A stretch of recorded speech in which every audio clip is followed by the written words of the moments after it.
Então, amados, nós hoje vamos tratar de mais um ponto da nossa doutrina, né? Na quarta-feira passada, nós falamos sobre a regeneração, né?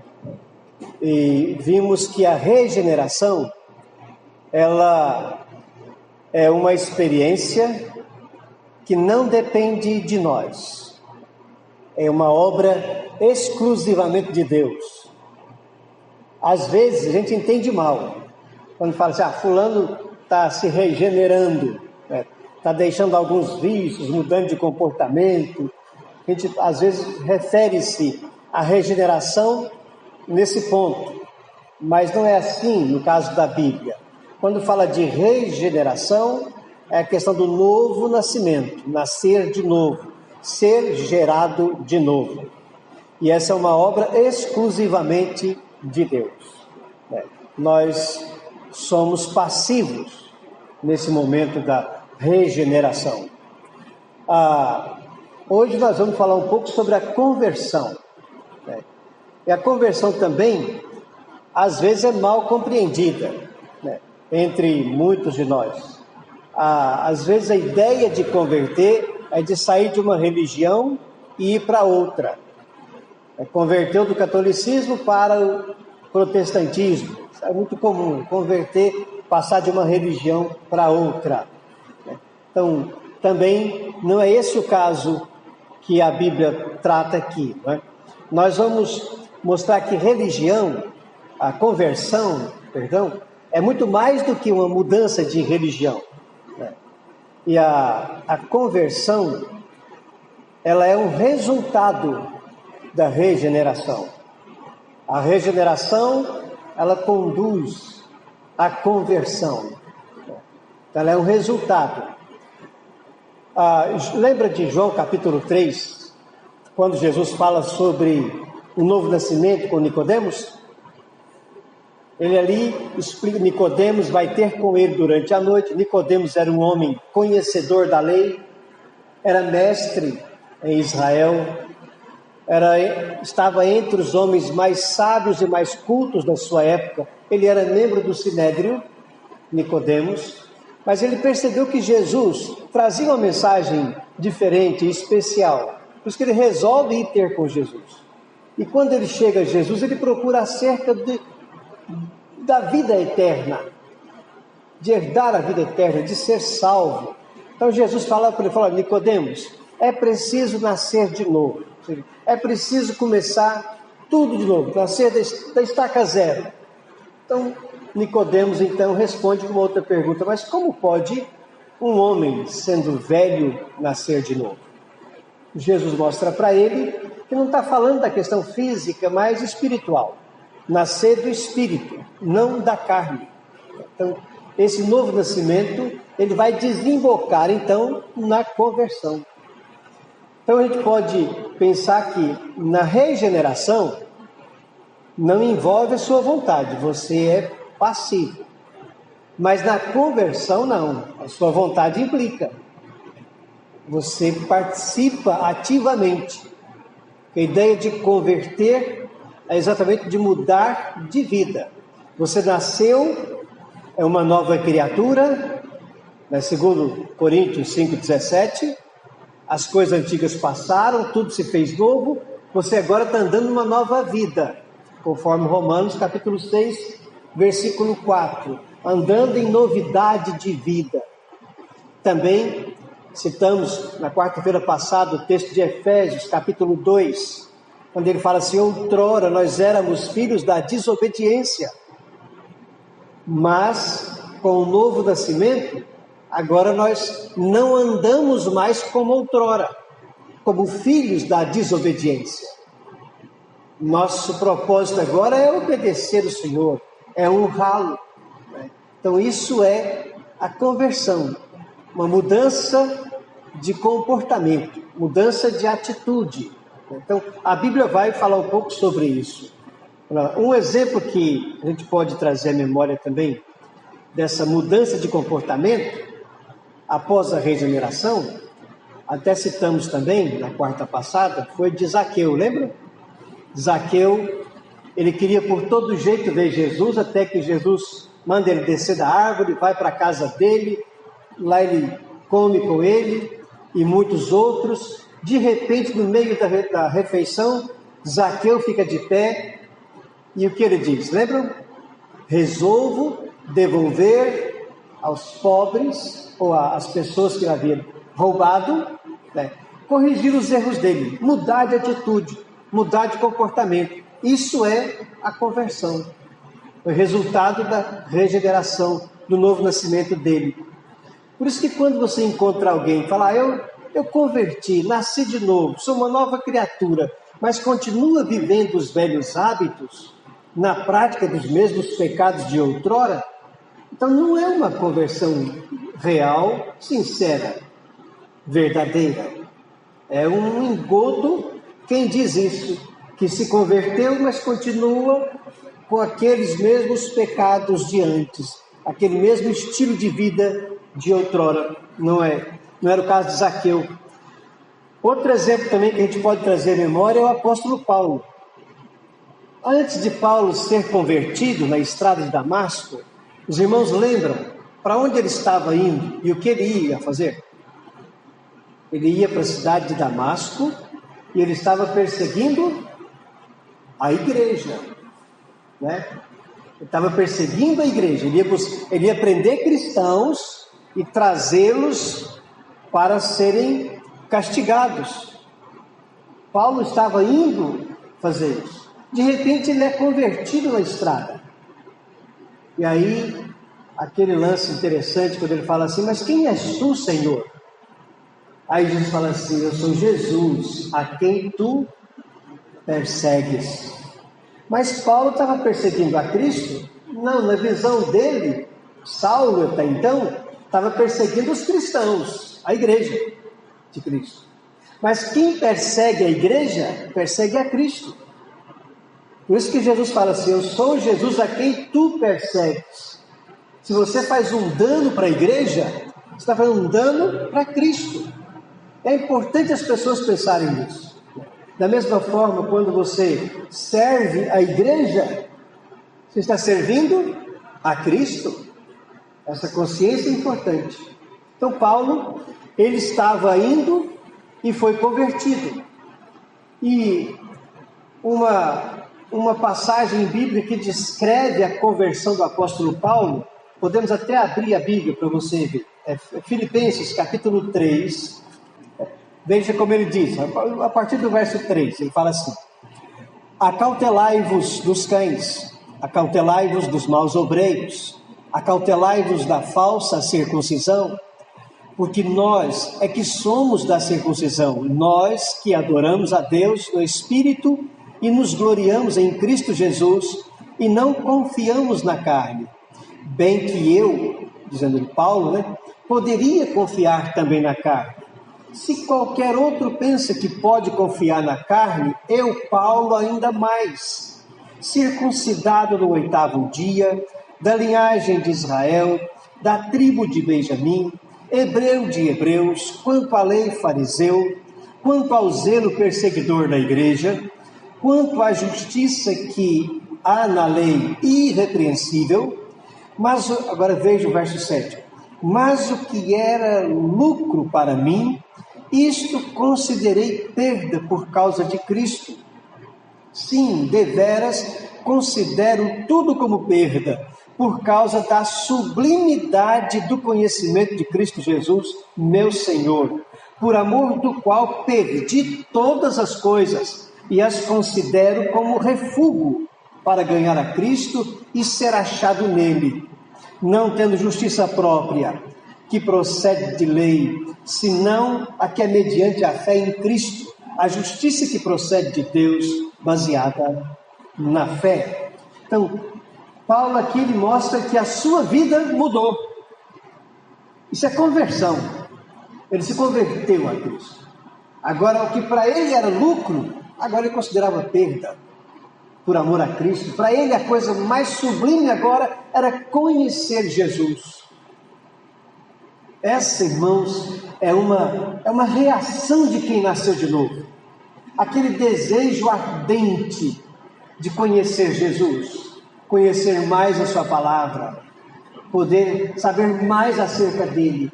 Esse desejo ardente é sinal evidente de uma conversão sincera, querer conhecer o Senhor. Não por curiosidade, mas por sentir que quanto mais você conhece, mais você vai amá-lo e vai servi-lo. Então Paulo dá um exemplo disso.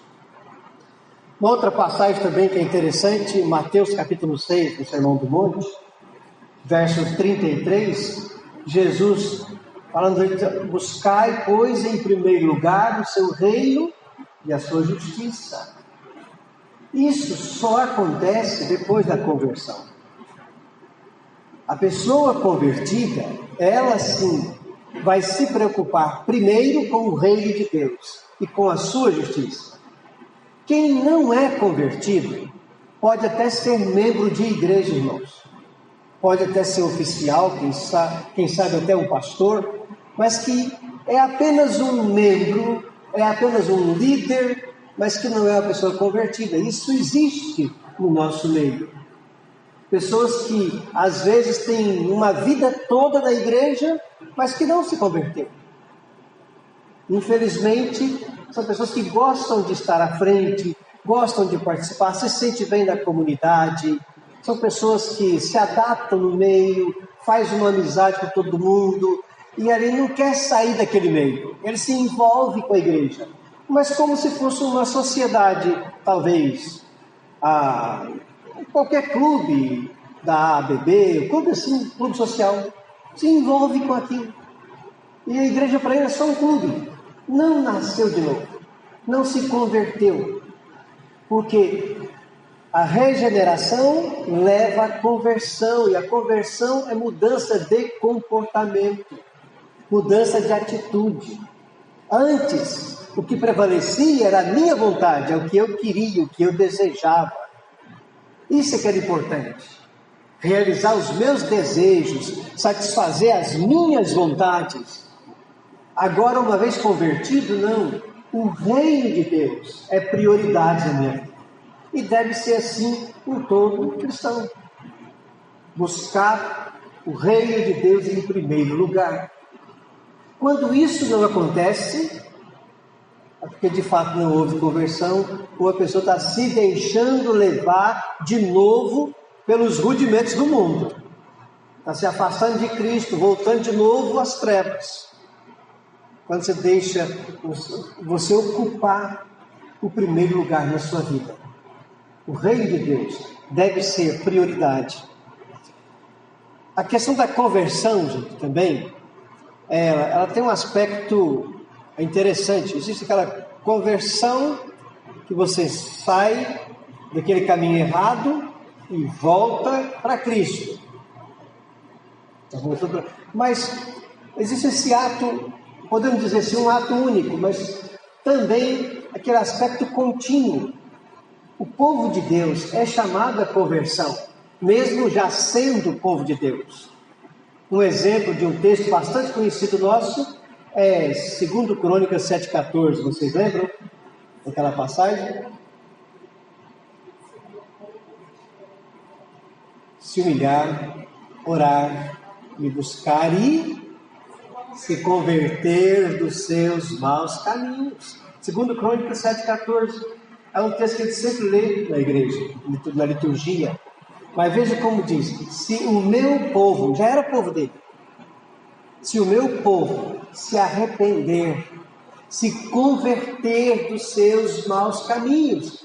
Isso, irmãos, mostra para nós que você está regenerado, nasceu de novo. Isso não quer dizer que você não está correndo o risco de, quem sabe, afastar-se dos caminhos do Senhor e se envolver de novo no pecado. É possível. Mas a Bíblia nos ensina, Deus chama o povo, se o meu povo, que se chama pelo meu nome, se converter dos seus maus caminhos, então eu ouvirei do céu as suas orações e sararei a sua terra.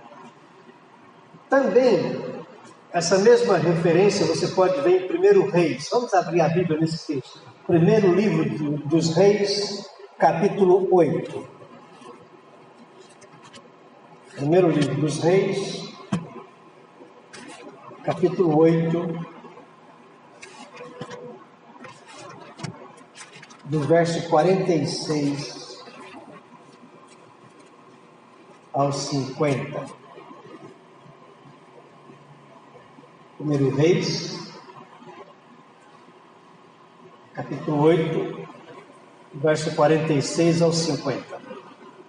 Diz assim: quando pecarem contra ti, pois não há homem que não peque, e tu te indignares contra eles, e os entregares às mãos do inimigo, a fim de que os leve cativos à terra inimiga, longe ou perto esteja, e na terra onde forem levados cativos, caírem em si e se converterem, e na terra do seu cativeiro te suplicarem, dizendo: pecamos e perversamente procedemos e cometemos iniquidade, e se converterem a ti de todo o seu coração, de toda a sua alma, na terra de seus inimigos, que os levarem cativos e orarem a ti, voltados para a sua terra, que deste a seus pais, para esta cidade que escolhestes e para a casa que edifiquei ao teu nome. Ouve tu nos céus, lugar da tua habitação, a sua prece e a sua súplica, e faze-lhes justiça. Perdoa o teu povo que houver pecado contra ti. Então, de novo, a Escritura nos ensinando que o povo de Deus, podendo cair, a nação de Israel, caindo, indo ao cativeiro, mas lá se arrependendo, se convertendo, clamando, o Senhor ouviria a oração deles. Então, a conversão, irmãos, como uma experiência genuína, a gente, às vezes, o ser humano é muito assim, é muito dado à questão sobrenatural. Então, por isso que onde existe a ideia de sobrenatural, atrai muitas pessoas. Mas o sobrenatural acontece não na conversão, mas na regeneração. O Espírito Santo, de maneira sobrenatural, nos regenera, nos gera de novo. Na conversão não tem sobrenatural. É tudo muito natural. É a pessoa abandonar o pecado e voltar-se para Deus. Então essa é a ideia da conversão. Não tem nada de sobrenatural na conversão. É mudança de hábito, mudança de comportamento, deixando o pecado e servindo a Deus.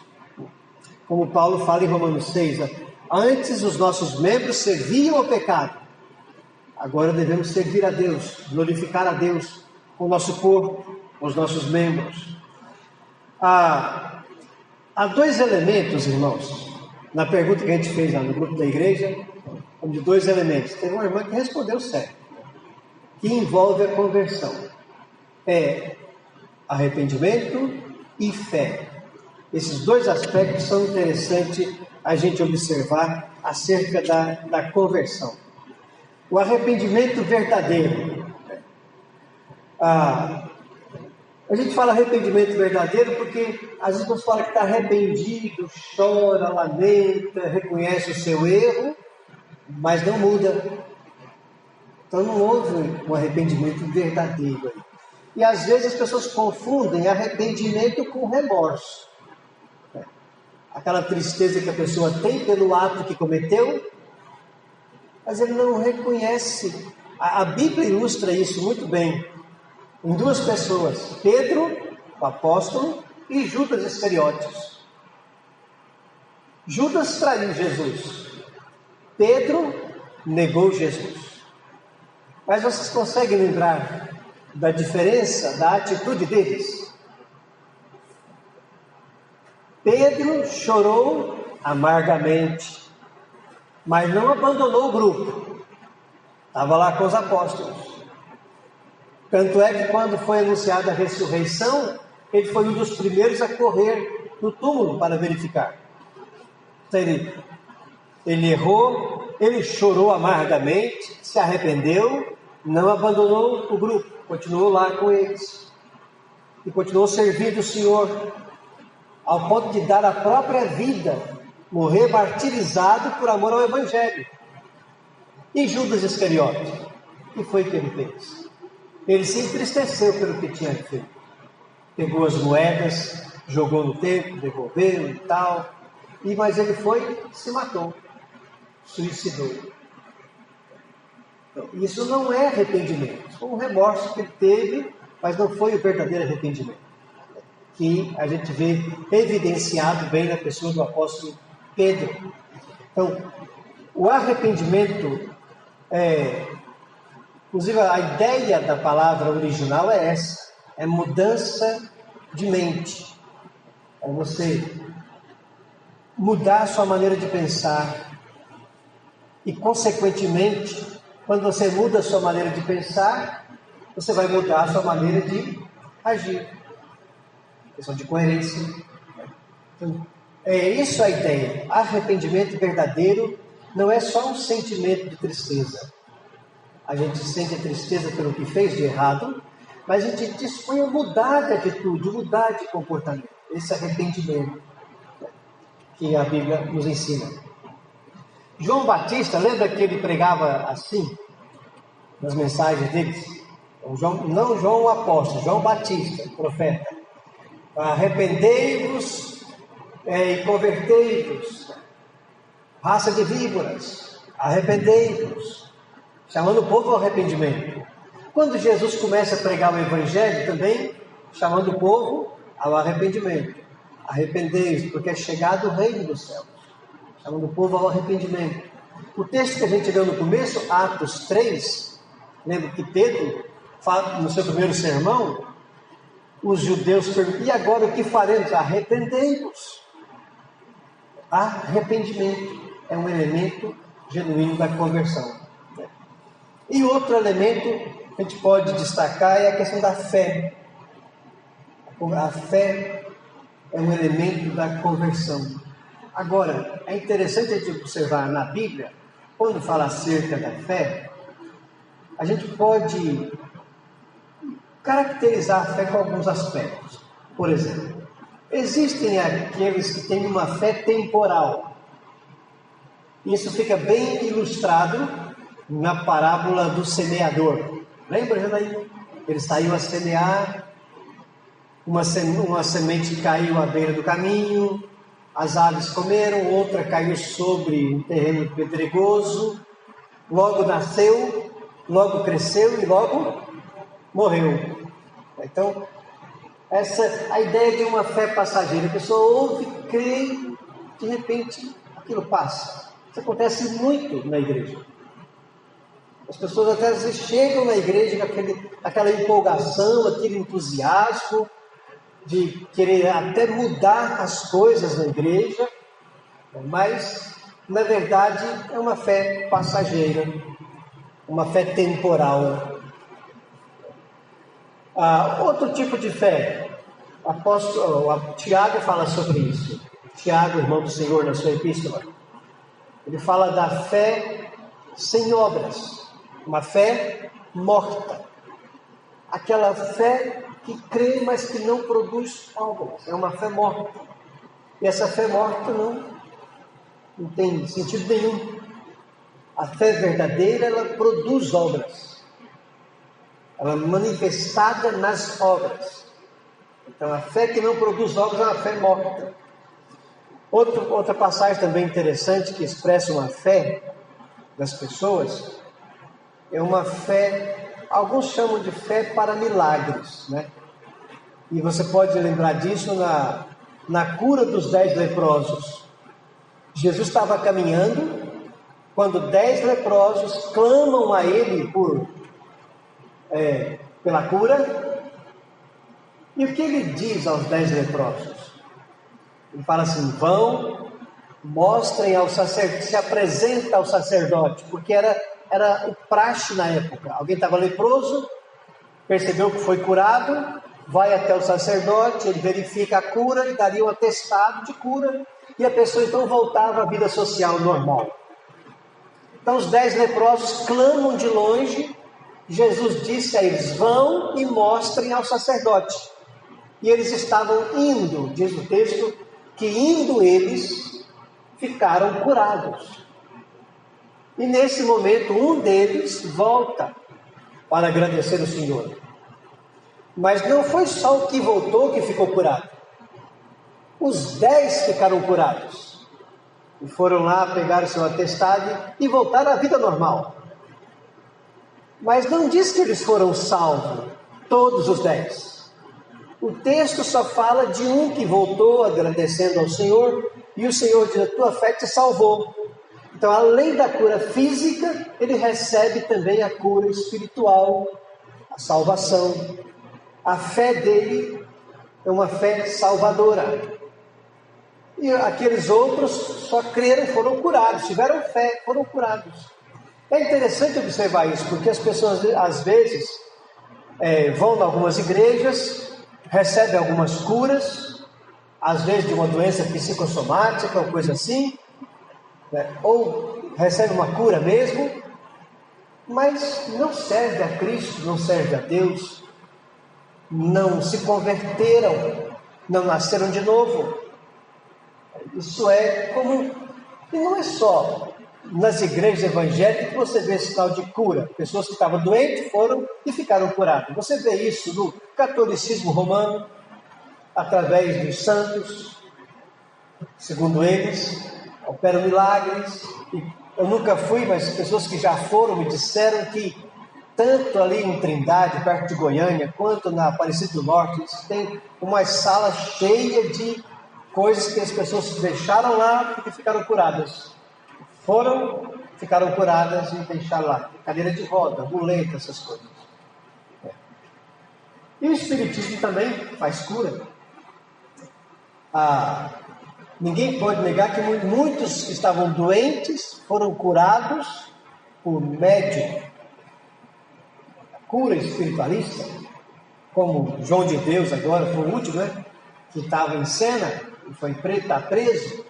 Mas você vê outros, existia um famoso há uns anos atrás, José Arigó, teve outro Arigózinho do Amazonas, e muitos outros que fazem essas coisas.